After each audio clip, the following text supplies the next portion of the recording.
मित्रों, आज हमारा देश किन परिस्थितियों में आकर के खड़ा है, यह किसी भी भारतवासी से छुपा नहीं है। किंतु इस परिस्थिति में हम अपनी स्वेच्छा से नहीं आए। इस परिस्थिति में लाने के लिए हमारा पड़ोसी मुल्क पाकिस्तान जिम्मेदार है और उसने जानबूझ करके यह हरकत ऐसी की जिसके नाते भारत को कठोर निर्णय लेने पड़े और आगे भारत और कठोरतम कार्रवाई करने के लिए मजबूर है। मित्रों, आप सबको पता है, सरकार और सेनाएं सब पूरी तरह तैयार हैं इस अधर्मी और पापी आतंकिस्तान को सबक सिखाने के लिए। किंतु आप सभी जानते हैं कि घर का भेदी लंका ढावे। जब तक आपके अपने अंदर शत्रु बने रहेंगे जो किसी दूसरे शत्रु का साथ देते रहें, तब तक आपकी विजय पर प्रश्न चिन्ह लगा रहता है। इस संघर्ष के मुहाने पर खड़े हुए देश की घड़ी में सभी नागरिकों का, सैनिकों का, साथ ही पूर्व सैनिकों का, सबका कर्तव्य है कि देश की जो इच्छा है, सेना की जो रणनीति है, सेना के कमांडर का जो आदेश है, उसके पालन करने में अपना जी जान लगा दें। चाहे हमारा अस्तित्व रहे चाहे न रहे, लेकिन भारत माता की विजय हर हाल में हो। जिन विधर्मियों ने मां भारती की धरती पर धर्म पूछ करके गोलियां चलाई और उनकी विधवाओं से बोला कि जाकर के अपने मोदी से बोल देना, इसका परिणाम उनके साथ साथ उनके आने वाली 7 पुश्तों तक अगर हमने नहीं दिया तो ऐसी घटनाएं नहीं रुकेंगी। किंतु मित्रों, आज हमारे आपके पास कुछ कर्तव्य हैं। जो लोग सेना में हैं वो तो अपना काम करेंगे ही। जो लोग सेना में नहीं हैं, जैसे हम पूर्व सैनिक, आज हम सेना से रिटायर हैं, फिर भी हम अपनी सरकार के साथ खड़े हैं। जो ही सरकार किसी भी प्रकार का आदेश देगी, हम सारे पूर्व सैनिक पुनः सेना में जाकर, और कहने के लिए नहीं, वास्तव में अपना तन मन धन न्योछावर करने के लिए तैयार हैं। साथ ही भारत के हर नागरिक का कर्तव्य बनता है कि इस घड़ी में देश के और सेना के साथ खड़े रहे। आपको कहीं भी सेना का कोई मूवमेंट होता मिले, कृपया उसका वीडियो न बनाएं, सोशल मीडिया पर न डालें। आपको सेना के किसी कर्मचारी, अधिकारी की कोई कॉल रिकॉर्डिंग मिले, कृपया सोशल मीडिया पर न फैलाएं। आपको बाय डिफॉल्ट अपने गांव घर में किसी सेना या सैनिक के आवाजाही, मूवमेंट, पोस्टिंग, ट्रांसफर संबंधित या कोई भी सूचना मिले, कृपया उसे कुछ दिनों तक अपने दिल में छुपा के रखें। उस बात को सोशल मीडिया पर कृपया न फैलाएं। देशभक्ति का मतलब सिर्फ सेना की तरह गोली चलाना बॉर्डर पर नहीं, बल्कि वह हर एक कर्तव्य जो हमारे देश को मजबूत करे, देशभक्ति है। और वह हर एक कार्य जिससे देश कमजोर होता हो, वह देशद्रोह है।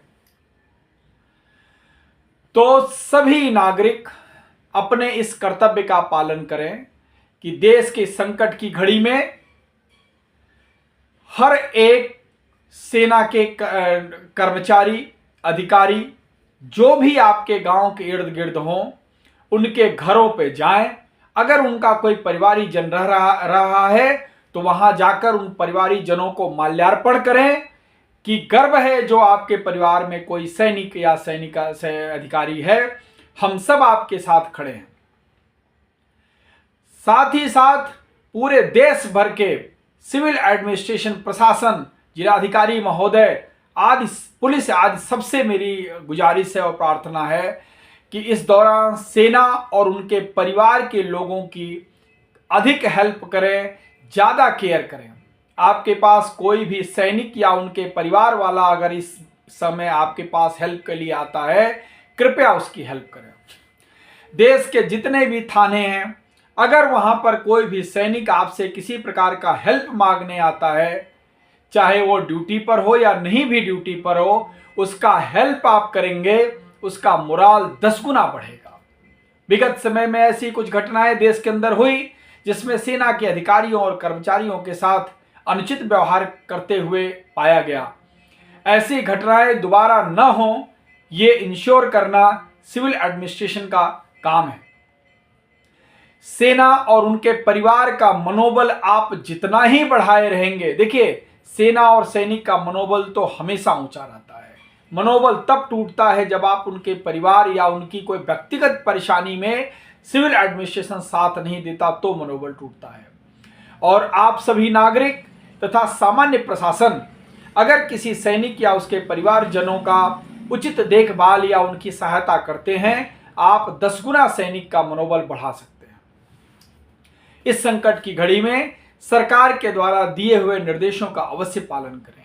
जैसा कल के लिए सरकार ने कई राज्यों में मॉक ड्रिल का आयोजन किया है, उस विषय में भी मैं आपको अवगत कराना चाहूंगा। आगे क्या होगा कोई नहीं जानता, कुछ हो सकता है, नहीं हो सकता, बहुत कुछ हो सकता है, लेकिन हमारी तैयारी हमेशा रहनी चाहिए। कभी भी न्यूक्लियर अटैक जब होता है देशों में, हम लोगों ने किसी ने न्यूक्लियर अटैक नहीं देखा, बट हम सब जानते हैं उसके दुष्प्रभाव के बारे में। अपने को किस तरह छुपाना है, अपने को किस तरह अंडरग्राउंड करना है, कहीं भी बम्बार्डिंग होती है तुरंत कैसे लेट जाना है, कहीं छुप जाना है, कहीं कोई गुफा है या कोई ऐसे खुदाई की हुई जगह है या कोई बंकर है इत्यादि। आपने टीवी में देखा होगा, इजराइल वगैरह में परमानेंट बंकर बने रहते हैं, जो गिरने के बाद स्प्लिंटर्स छिटकते हैं, उससे नुकसान कम होगा। इस मॉक ड्रिल के दौरान सरकार जो निर्देश दे, अपने अस्पतालों को, ट्रैफिक मैनेजमेंट को, अगर कोई इमरजेंसी होगी तो किस तरह से ट्रैफिक मैनेज किया जाएगा। साथ ही साथ आपके शहर में कोई भी अगर कोई बड़ा इंस्टॉलेशन है, मेट्रो है, ऑयल डिपो है, रेलवे स्टेशन है, वहां भी सभी सचेत नागरिकों को अपनी नजर रखनी चाहिए। अगर आपको वहां कोई संदिग्ध घूमता हुआ मिले, किसी भी प्रकार को की आपको संदेहमय गतिविधि मिले, तुरंत उसकी सूचना प्रशासन, सेना और पुलिस को अवश्य दीजिए। मैं पुलिस से या प्रशासन से अनुरोध करूंगा कि एक यूनिफाइड इंफॉर्मेशन सेंटर या कोई नंबर बताएं जिस पर सभी प्रकार की सूचनाएं जनता आपको शेयर कर सके, बड़ी आसानी से आपके पास इंफॉर्मेशन मिले।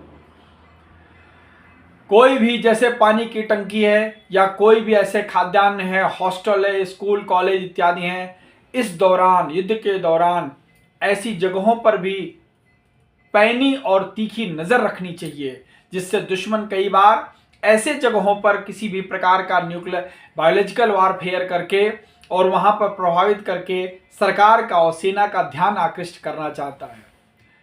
सेना तो अपने बैरकों में और अपने जहां रेजिडेंशियल क्वार्टर्स है वहां इन सब सारी चीज़ों की मॉक ड्रिल हमेशा करती रहती है, लेकिन आप सभी सिविलियंस को भी इन चीज़ों की आवश्यक जानकारी होनी चाहिए। एनसीसी के जो छात्र थोड़ी बहुत जानकारी फायर की और या इस प्रकार के क्राउड मैनेजमेंट इत्यादि की कंटिजेंसी की जानकारी रखते हों, इस दौरान अधिक से अधिक लोगों को आपको बताना चाहिए, जिससे कब किसके काम में आ जाए ये आपको समझ में आना चाहिए। साथ ही साथ सरकार कल सायरन का भी प्रैक्टिस कराएगी। एयर रेड का सायरन लंबे समय तक 5-6 मिनट तक जब कोई लगातार सायरन बजता है वो एयर रेड है। एयर रेड का मतलब दुश्मन का जहाज जब हवा में आ जाता है तो उसको एयर रेड बोलते हैं, हमारे एरिया में घुसता तो एयर रेड बोलते हैं। तो उस एयर रेड के सायरन में से सुनना ही नहीं है। जब ये प्रैक्टिस होती है तो प्रैक्टिस करिए, और जब कभी रियल आवश्यकता पड़े तो रियल में भी उसको यूज कर सकते हैं आप। जब ऐसे लॉन्ग सायरन बजते हैं, मतलब दुश्मन का जहाज जब घुस ही जाता है आपके एरिया में, उसी समय हमारा रडार पिकअप करके इंफॉर्मेशन दे देता है। तो ऐसी दिशा में आपको जाकर के कहीं अंडरग्राउंड में छुपना है। साथ ही साथ ब्लैकआउट की अगर प्रैक्टिस कराई जाती है, उस दौरान शहर की बिजली काटी जाती है, तो आपको अपनी खिड़कियों को ब्लैक कर देना है, ढक के रखना है, कार्बन पेपर लगा देना है। लाइट तो आप घर की परमानेंट बंद नहीं कर सकते हैं, लेकिन जिससे आपके घर का प्रकाश बाहर न जाए और दुश्मन देश के जहाज को रात को ये ना पता चले कि यहाँ पर कोई शहर है। यद्यपि ये सारी प्रैक्टिस बहुत पुरानी हो चुकी है, आजकल हर चीज़ की फोटोग्राफी पहले से है, कोऑर्डिनेट पहले से हैं, उन सब चीज़ों की आवश्यकता नहीं है। फिर भी जो ब्रॉड मेजर्स सरकार आपको बता रही है, उसको समझना और उसका पालन करना आप सभी का कर्तव्य है। रास्ते में कोई सैनिक जाता हुआ मिले, ट्रेन में कोई सैनिक जाता हुआ मिले जिसका कोई रिजर्वेशन इत्यादि ना हो, आपके पास सीट हो, आप उसका हेल्प करिए, उसको सीट दीजिए, उसको पानी पिलाइए, उसका मोरल बूस्टअप करिए। ये सब आपके नागरिक कर्तव्य में आएंगे, जो उस सैनिक का मोरल बढ़ाएंगे और अंततः अपने देश का मोरल बढ़ेगा।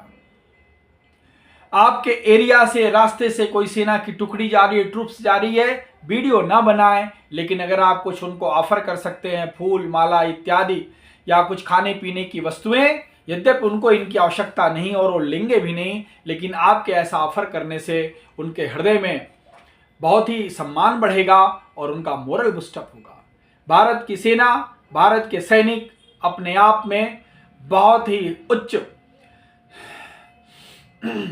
आत्मविश्वास वाले लोग हैं और अति आत्मसम्मान से भरे लोग हैं। भारत की सेना ने युद्ध के मैदान में जो कीर्तिमान स्थापित किए, वो आज तक विश्व की कोई भी सेना नहीं कर सकी है। कारगिल में लड़ी हुई लड़ाई, जिसमें हमने सर्वाधिक बलिदान दिया, 600 से अधिक अपने सैनिकों को खोया और कितने सैनिक हमारे घायल हुए इत्यादि, वो सबसे अधिक ऊंचाई पर लड़ी हुई विश्व की सबसे पहली लड़ाई है। यह जानते हुए कि दुश्मन कई सारी ऊंचाइयों पर और चोटी पर बैठा हुआ है, उसका फायर पावर हमसे 20 टाइम्स इफेक्टिव है, फिर भी हमारे सैनिकों ने अपनी जान की बाजी लगाई और नारा दिया, ये दिल मांगे मोर, जिसके नाते आज भी हम कैप्टन विक्रम बत्रा को भुला नहीं पा रहे हैं। सभी देशवासियों से अनुरोध है कि अपने देश की सेना का मनोबल बढ़ाएं। इस समय कोई भी ऐसा कार्य ना करें जिससे आपके द्वारा आपकी इंफॉर्मेशन, सेना की इंफॉर्मेशन देश के बाहर या दुश्मन तक जाए।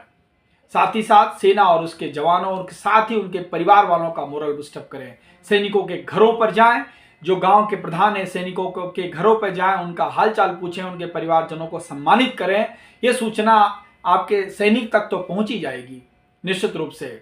आप लोग छोटा छोटा वीडियो बना करके, वंदे मातरम वीडियो बना करके, भारत माता की जय वीडियो बना करके, भारतीय सेना की जय वीडियो बना करके, ऐसा वीडियो बना करके पोस्ट करिए और अपने गांव का जो जवान है उसका मोरल बूस्टअप करिए। इस प्रकार से पूरे देश में एक क्रांति लाइए, वंदे मातरम और भारत माता की जय के साथ में।